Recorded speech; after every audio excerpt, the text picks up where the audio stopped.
श्रीलंका दौरे के लिए इंडियन स्क्वाड का अनाउंसमेंट बहुत जल्द होगा, लेकिन उस अनाउंसमेंट से पहले जो इंपॉर्टेंट खबरें निकल करके आ रही हैं, इंपॉर्टेंट अपडेट्स निकल करके आ रही हैं इंडियन स्क्वाड को लेकर के, वो आपको बताने वाले हैं।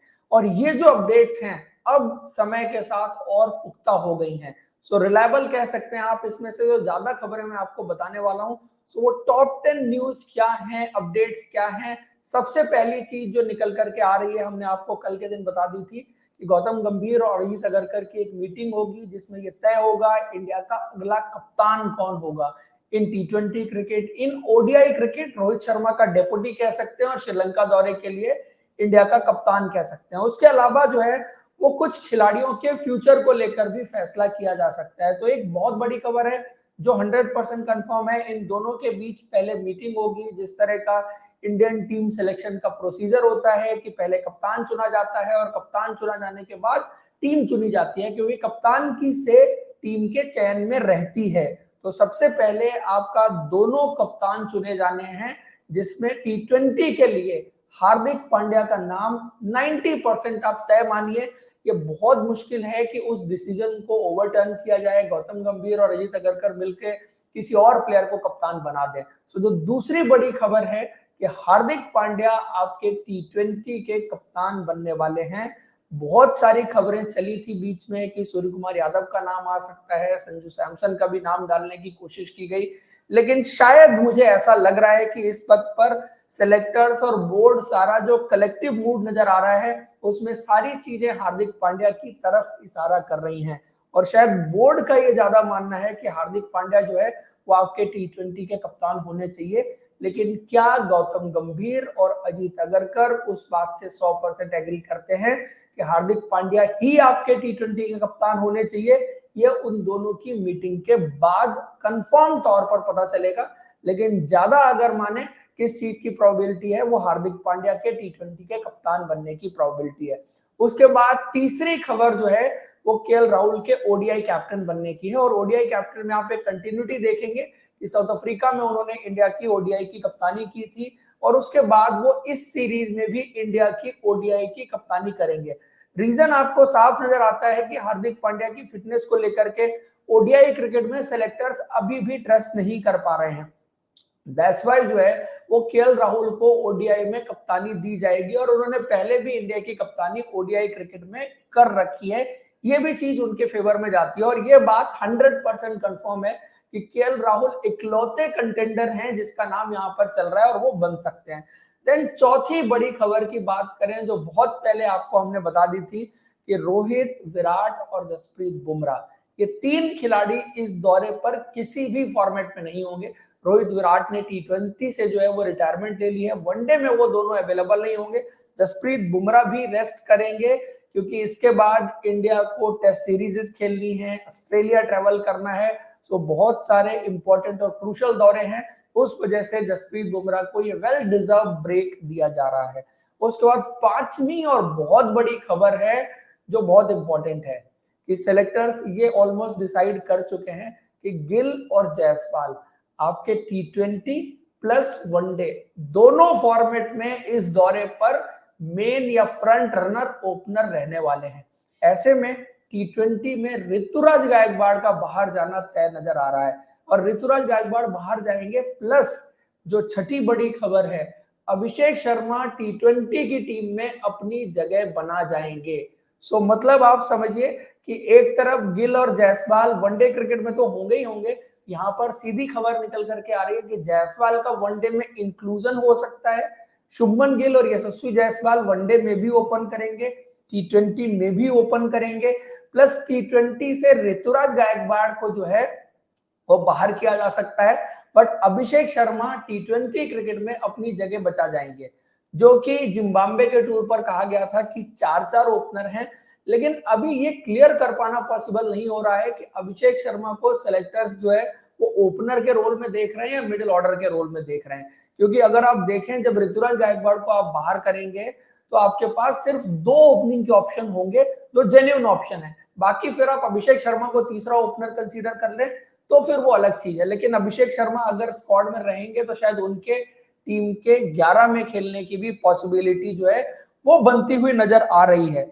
उसके बाद जो है वो 7वीं बड़ी खबर की बात की जाए, सो रियान पराग, शिवम दुबे और बाकी जितने भी मिडिल ऑर्डर के बैट्समैन थे जिनको मौका मिला था जिम्बाब्वे के टूर पर, apart from Sanju Samson and those important player जो मेन टीम का हिस्सा थे वर्ल्ड कप में, वो सारे के सारे इस टीम से हटने वाले हैं। और रिंकू सिंह वो आपके प्लेयर होंगे जो मिडिल ऑर्डर में होंगे, हार्दिक पांड्या वो आपके प्लेयर होंगे जो मिडिल ऑर्डर में होंगे, सूर्य कुमार यादव जो प्लेयर होंगे वो आपके मिडिल ऑर्डर में होंगे। सो जो ये कुछ इंपॉर्टेंट चेंजेस जो है वो इंडियन स्क्वाड में आपको देखने को मिलेंगे। उसके बाद 8वीं बहुत बड़ी खबर कि ऋषभ पंत जो है वो इस दौरे पर नहीं जाएंगे और उनको आराम दिया जाएगा, क्योंकि जब उनकी वापसी हुई थी आईपीएल में, फिर उसके बाद वर्ल्ड कप लगातार सारी चीजें खेल गए, उनको एक ब्रेक की जरूरत है। और बांग्लादेश के खिलाफ जो टेस्ट सीरीज है उसमें उनकी वापसी टेस्ट क्रिकेट में होनी है, तो उनको इसलिए ब्रेक की जरूरत और ज्यादा है। जब वो बांग्लादेश वाली सीरीज में आएंगे तो पहली बार वो टेस्ट क्रिकेट खेल रहे होंगे अपने एक्सीडेंट के बाद, जिसमें शायद वो कीपिंग भी करेंगे। तो उन सारी चीजों को ध्यान में रखते हुए, आने वाली बॉर्डर गावस्कर सीरीज को ध्यान में रखते हुए ऋषभ पंत को इस सीरीज में रेस्ट दिया जाएगा। और जब ऋषभ पंत को रेस्ट दिया जाएगा तो ध्रुव जोरेल अपनी जगह इस टीम में भी बनाने में कामयाब होंगे। सो ध्रुव जोरेल के लिए एक बहुत अच्छी खबर आप कह सकते हैं कि जिनको जिम्बाब्वे के टूर पर मौका मिला था, 2 T20 मैचेस भी उन्होंने खेले, लेकिन संजू सैमसन के वापस आने के बाद उनको अपनी जगह गंवानी पड़ी थी, लेकिन अब मेन टीम में ध्रुव जोरेल इंडिया के T20 के विकेट कीपर इस दौरे पर जो है वो रहने वाले हैं। उसके बाद 9वीं बड़ी खबर है कुलदीप यादव को लेकर के कि कुलदीप यादव की वापसी हो रही है, और कुलदीप यादव की वापसी जो है वो इंडियन सेलेक्टर्स को 15 की जगह 16 मेंबर स्क्वाड के लिए पुश करेगी। उसका रीजन है कि इंडिया अगर कुलदीप यादव की वापसी नहीं कराता तो आप 3 स्पिनर के साथ जा सकते थे, प्लस आपके फास्ट बॉलर, आपका कॉम्बिनेशन सेट हो जाता। अब आपको यहाँ पर 4 स्पिनर के साथ जाना पड़ेगा, तो एक्स्ट्रा मेंबर आप शायद लेके जा सकते हैं, बिकॉज वॉशिंगटन सुंदर ने जिस तरह से जिम्बाब्वे में प्रदर्शन किया है वो भी अपने सिलेक्शन के लिए पुश कर रहे हैं। सो इंडियन स्क्वाड में जो 4 स्पिनर हो सकते हैं उसमें अक्षर पटेल हैं, वॉशिंगटन सुंदर हैं, रवि बिश्नोई हैं, कुलदीप यादव हैं। सो इन 4 स्पिनर्स का नाम आप इंडियन स्क्वाड में देख सकते हैं। और जब स्पिनर 4 होंगे, आपको फास्ट बॉलर भी 4 चाहिए, तो ऐसे में आपका 16 मेंबर स्क्वाड ऑटोमेटिकली जो है वो बन जाता है। प्लस इसमें एक स्पिनर आप शायद अभिषेक शर्मा को भी बांध सकते हैं जो गेंदबाजी कर सकते हैं। उसके अलावा आखिरी और 10वीं सबसे इंपॉर्टेंट खबर कि खलील अहमद को जगह बनानी पड़ेगी अर्शदीप सिंह के लिए। प्लस जो बाकी गेंदबाजी का कॉम्बिनेशन है उसमें कोई खास चेंज नजर आता हुआ नहीं दिख रहा है। यहां पर श्योरिटी से कुछ भी कहना मुश्किल है, बट मैं 13 नाम आपको श्योरिटी से बता सकता हूं जो इंडियन सेलेक्टर्स ने ऑलमोस्ट जो है वो कंफर्म कर लिए हैं, जिसमें शुभमन गिल का नाम है, यशस्वी जायसवाल दूसरे खिलाड़ी हैं, तीसरे जो है वो सूर्य कुमार यादव हैं, संजू सैमसन हैं चौथे खिलाड़ी, हार्दिक पांड्या कप्तानी करेंगे वो 5वें खिलाड़ी हैं, अक्षर पटेल 6ठे खिलाड़ी हैं, रिंकू सिंह 7वें खिलाड़ी हैं, कुलदीप यादव की वापसी हो रही है वो 8वें खिलाड़ी हैं, आवेश खान का भी नाम चल रहा है, बट मैं श्योर नहीं हूं कि आवेश खान जो है वो इस दौरे पर कंटिन्यू करेंगे या उनको ड्रॉप किया जाएगा। देन अर्शदीप सिंह, रवि बिश्नोई, ध्रुव जोरेल, ये सर्टेन नाम है जो आपको मैं बता रहा हूं।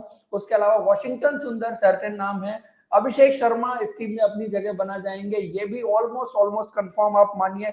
उसके अलावा जो फास्ट बॉलिंग का कॉम्बिनेशन रहेगा उसमें मुकेश कुमार शायद अपनी जगह मेरे हिसाब से बचा जाएंगे, सो वो एक प्लेयर रहने वाले हैं। और बहुत इंटरेस्टिंग रहेगा कि ये फास्ट बॉलिंग के कॉम्बिनेशन में गौतम गंभीर के आने के बाद क्या हर्षित राणा की वापसी होगी, और बहुत इंपॉर्टेंट से जो है वो गौतम गंभीर का इस सिलेक्शन में रहने वाला है, क्योंकि इंडिया का फास्ट बॉलिंग का कॉम्बिनेशन देखें तो वो भी बदल जाएगा उनके आने से।